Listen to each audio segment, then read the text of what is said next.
In 1970s, Strawberry Point schoolteacher Rita Abrams involved her fourth-grade students in a song she had written.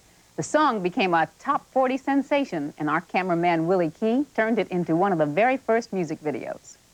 I'm gonna talk about a place that's got a hold on me.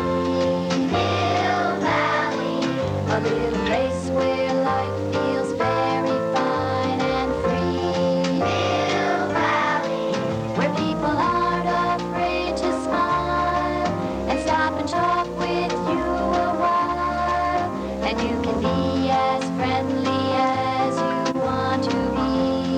Hill Valley, talking about Hill Valley, that's my home. Also with the 70s came a change in our anchors. In 1971, Mike Tuck and Ron Fortner teamed up together. They were followed in 1974 by Marcia Brandwin and George Redding. Stan Atkinson and Judd Hambrick each followed George as Marcia's co-anchor. In 1976, Dennis joined Channel 2's anchor team with Judd Hambrick. Andy Park, though, replaced Judd, and then Barbara Simpson replaced Andy. All this talk about replacing has me nervous.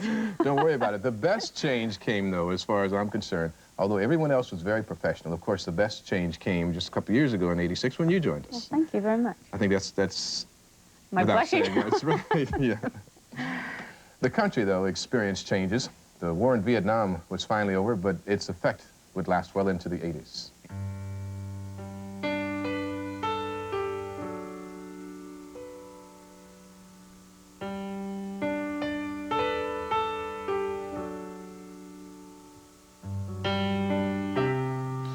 Cars lined up for miles during the Arab oil embargo, and a gas shortage resulted. Newspaper heiress Patricia Hearst was kidnapped from her Berkeley apartment by the SLA. But before she was released, she and her captives robbed the bank and left a trail across the U.S. that ended in a violent shootout in Los Angeles. Jimmy Carter became president in 1976, and the antics of his family became nightly news stories, some more amusing than others, as reported by anchor Judd Hambrick.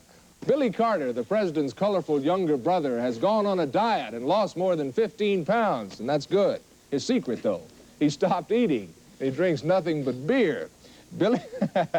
Billy's visiting his brother in the White House this week, but he got lost in the presidential mansion. He said it's just too damn big. He was found stumbling around. Billy gossiped about, with the president about the old town, Plains, Georgia. They both agreed that it's just gone downhill, much like this newscast. Within 1 week's time, the Bay Area was shocked by the killing of Congressman Leo Ryan and the Jonestown massacre. And then, just 9 days later, the assassination of San Francisco Mayor George Moscone and Supervisor Harvey Milk. Jonestown hit our newsroom especially hard. Bob Brown, who was an NBC cameraman at the time, was killed on the tarmac along with Congressman Leo Ryan. Bob was working for NBC then, but he had been a long-time employee right here at Channel 2. The 70s ended on an up note, with record-breaking crowds lined up to see the coming of King Tutankhamun. Now when he was a young man, he never thought he'd see people stand in line to see the boy king. How'd you get so funky?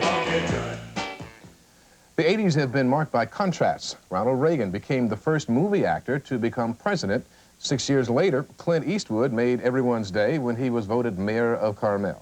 I mean, Mr. Smith Goes to Carmel. You got it. I mean, happy ending and all. Yeah, it is. It could have been a darn near bit of movie, the whole thing. Mother Nature made her presence known. Marin County felt the force with torrential rains, resulting in major mudslides. The small town of Coalinga was rocked awake with a 5.0 earthquake. And when Mount St. Helens blew, it sent an ash cloud all the way around the world. Then there was Humphrey the whale, who swam into San Francisco Bay and got lost halfway up the Delta. For days, the Bay Area watched and hoped that Humphrey would find his way back out the Golden Gate. Not too close in there, Barry. We see him floundering around in there. Let him work his way out. We also celebrated anniversaries. Both the Bay Bridge and the Golden Gate Bridge turned 50 years old. Bringing the weather to you has always been something we take very seriously. Bob Wilkins was our weathercaster in the early 70s, and he handed over the reins to that new kid in town. According to the chart here, the last 60 days, you've been right 59 times, and that's a higher batting average than I had on the air. Not bad. So you're not going to have any problems with this at all? No, and you're leaving me in pretty good shape. Particularly, I appreciate the condition within which you left the thermal trough outside the gate. No moss, it was cleaned up, and I thought that was decent. But the big problem you will have in the Bay Area is not the thermal trough. It's satisfying your cohorts over there. Big job. I don't even remember doing that with Bob. How long ago was that? Oh, well, I guess that was 1974. Yeah. And Gracious. You've done 2 stints as weather now. Mm-hmm. Actually, 3. I did the weather for about a year, and then I left, and then I came back about 9 months later, and then I left, and now I'm back again. Is it better now, the third time around? It is so much better now, you wouldn't believe it. I love it. Is there any truth to what they were saying? You're the Billy Martin of Channel 2? Yeah, I've heard that, yeah. I've heard that. But we're glad to have you back now, and we know you would go to great lengths and even great heights to get us the weather, wouldn't you? Yes. They want a what? They want a weather report? Let's, Stanley, let's take a look at a picture I just took myself a few minutes ago. It's called a satellite picture. You folks can see that not much is happening.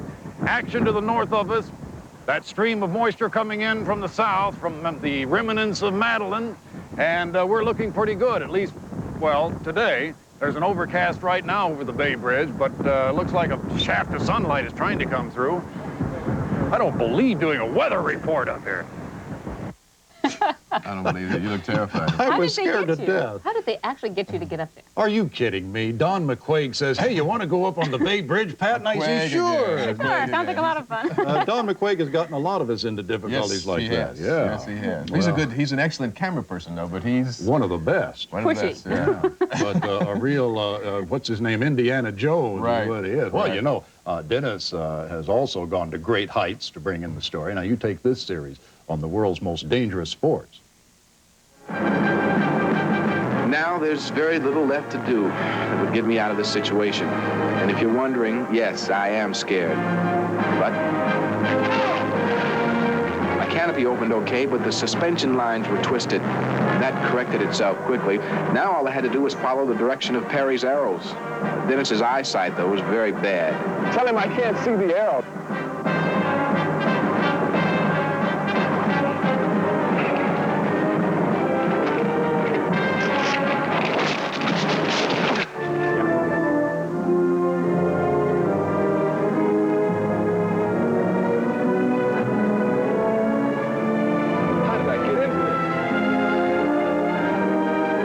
Forget, even as I quiver in fear, you would not be seeing any of this if not for Don, who, by the way, handed me his camera, still rolling, giving you a glimpse of his own false smile of security.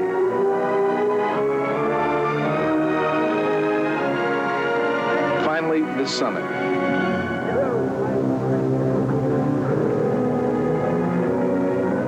Two students and Dennis quickly discovered that patience and good conditioning was a necessity.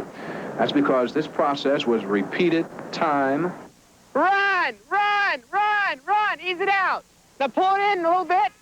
Good. Now just ease it out. Push, push. All right. And time. A little bit.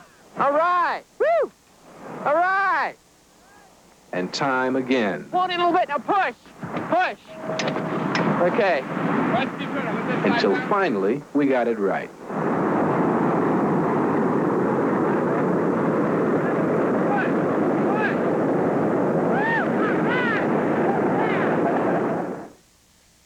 That's great. You know, you're always so self-controlled in the newsroom. It's nice to see you out there in terror. I don't know how I even let them talk me into doing things like that. But